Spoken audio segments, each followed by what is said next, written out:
Assalamualaikum warahmatullahi wabarakatuh. Oke, di sini kami dari kelompok 3 akan mempresentasikan mengenai simple random sampling dan snowball sampling. Sebelumnya kami akan memperkenalkan dulu kelompok kami. Yang pertama itu ada saya sendiri, Zahra Sobrani Zaida. Saya Ahmad Buran. Halo, nama saya Denisa Nadira. Halo, nama saya Siti Ramadhani.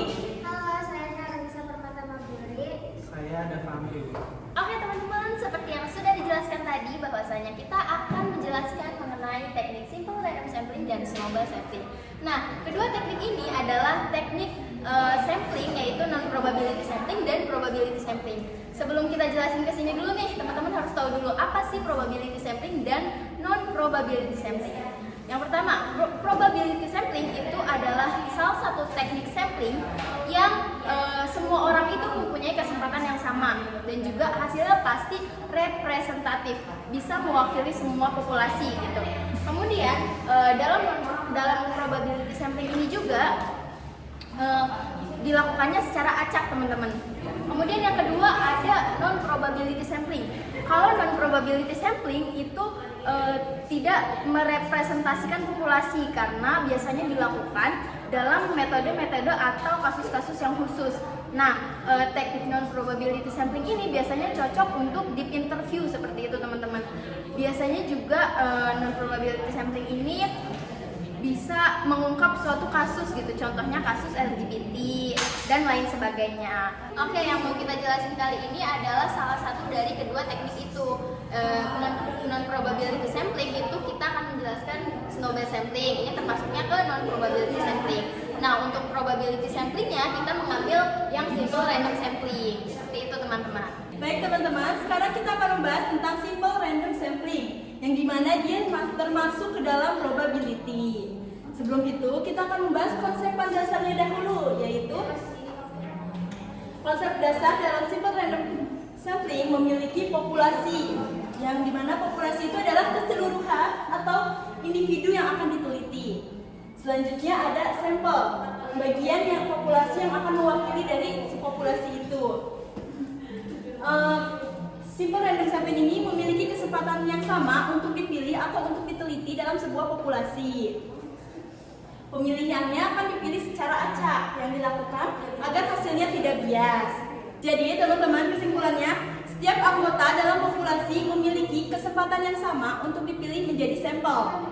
Nah, dipilihnya itu dilakukan secara acak tanpa faktor subjektif dari peneliti agar tidak terjadi bias.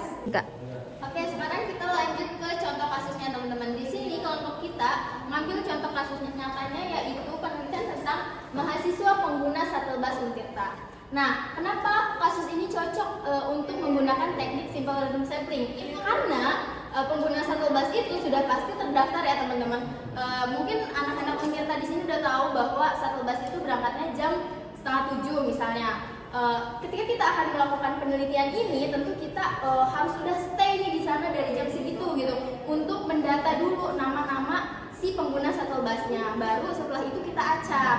Nah, kenapa ngambilnya shuttle bus juga? Karena pengguna shuttle bus itu udah pasti mahasiswanya itu homogen gitu ya, satu gitu, nggak heterogen. Karena kalau misalnya heterogen udah pasti gak bakal representatif. Tuh, sedangkan simple random sampling ini hasilnya harus representatif. Seperti itu, teman-teman. Nah, selanjutnya itu ada ilustrasi. Nah, di sini kita ibaratkan kita pergi dulu ke shuttle bus. Nah, nanti di shuttle busnya itu pasti ada banyak orang yang nunggu shuttle busnya tersebut. Nah, ini ibaratkannya orang-orang yang lagi nunggu di halte tersebut. Ini untuk cara pemilihannya itu sebenarnya bisa pakai Excel atau juga bisa kalau mau random itu sambil tutup mata buat milih orangnya. Nah, contohnya untuk yang terpilih itu yang warna biru muda, dan yang warna hitam ini yang tidak terpilih nanti dikumpulkan jadi satu buat sampelnya.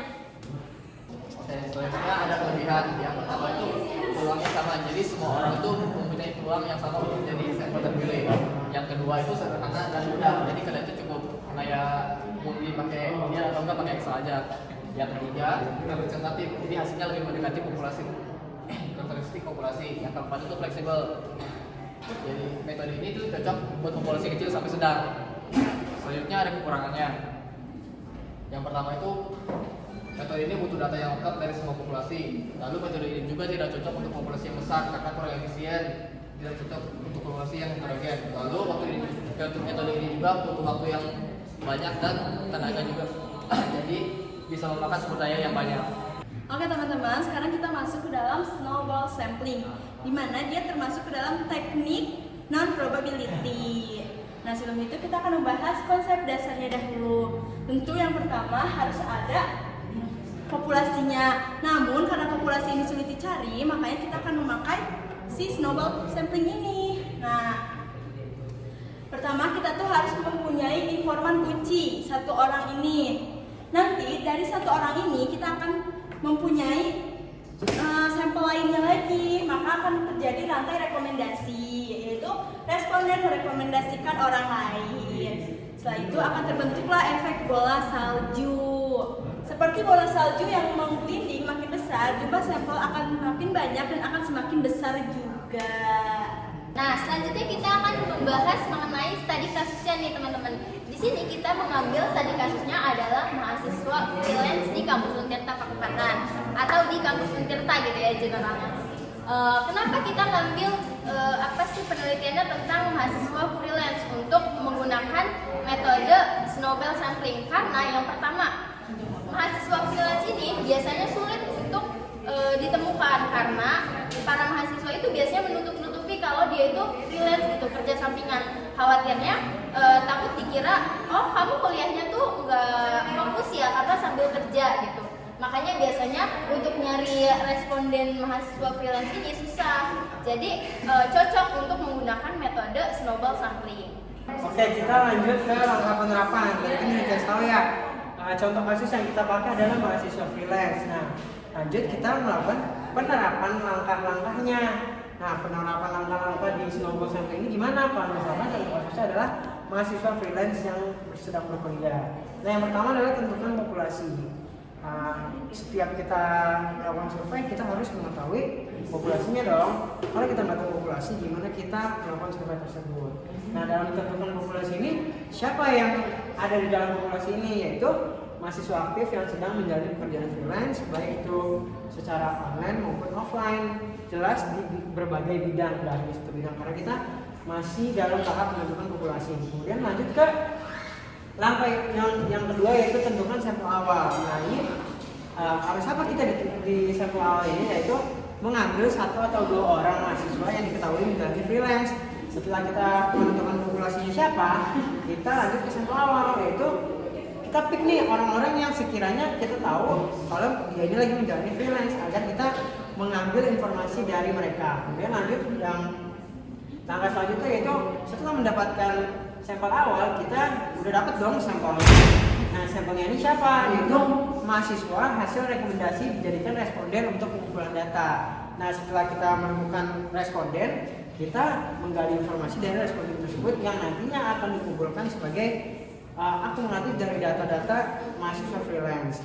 Nah, nextnya yaitu kita akan menjelaskan ilustrasi bagaimana snowball sampling ini bekerja. Nah, ini kan contohnya ini kita sudah menemukan nih, misal kita sudah menemukan informan pertama, yaitu yang kita tahu adalah mahasiswa freelance. Nah, yang biru ini adalah orang titik awal dari informan kita untuk mengetahui siapa-siapa saja di universitas yang melakukan freelance sambil kuliah.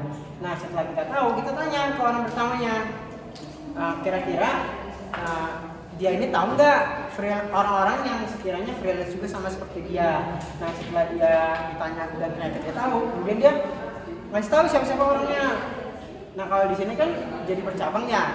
Jadi dia ini mengetahui orang yang freelance dari dia itu selain dia ada dua orang. Nah, dari dua orang ini kemudian lanjut ditanya lagi seperti yang tadi dan berulang lagi seperti itu teman-teman. Mereka merekomendasikan siapa-siapa saja yang sekiranya freelance. Nah, lanjut seperti yang bawah, kita lanjut mengulang seperti yang tadi. Nah, sampai nanti semua orang yang ditanya ini, yang tadinya satu orang yang kita ketahui hanya satu orang, karena teknik snowball sampling ini jadi istilahnya kita mengetahui semakin banyak orang yang kita tanya, semakin banyak data yang kita ketahui. Seperti itu teman-teman.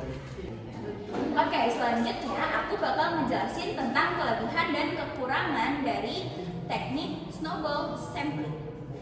Oke, yang pertama itu kelebihan. Yang pertama itu ada bisa mendapatkan akses ke kelompok yang sulit dijangkau. Seperti yang sudah dijelaskan oleh Zara tadi, bahwa ada beberapa mahasiswa yang bekerja sebagai freelance, tapi mereka nggak mau ngasih tahu. Nah, karena ada snowball sampel ini, jadi kita bisa mendapatkan akses ke kelompok yang kita nggak tahu sebelumnya itu apa. Nah, terus yang kedua, cepat dan hemat biaya. Nah, cepat ini kita bisa nanya ke orang, terus habis itu orang tersebut bisa merekomendasikan ke kita siapa aja orang yang bekerja sebagai freelancer gitu ya. Terus hemat biaya di sini dimaksudkan untuk kita nggak perlu keluar kota untuk mendapatkan siapa saja orang yang bekerja sebagai freelancer gitu. Kita cuma ketemu sama orang, udah nggak ngeluarin biaya gitu ya. Terus habis itu yang ketiga itu ada partisipan lebih percaya karena rekomendasi teman. Karena teman-teman di sini pasti kalau misalkan kita direkomendasi nih sama teman-teman kita kayak aku punya nih teman freelancer, kalau mau bisa wawancara bisa nih gitu. Nah, kita karena udah kenal sama teman kita, jadi kita percaya gitu kalau mereka merekomendasikan orang yang tepat begitu. Terus lanjut ke kekurangan. Nah, di sini snowball sampling ini punya kekurangan teman-teman, yaitu tidak representatif. Jadi ini tidak representatif ya teman-teman. Terus dia itu juga sulit digeneralisasikan.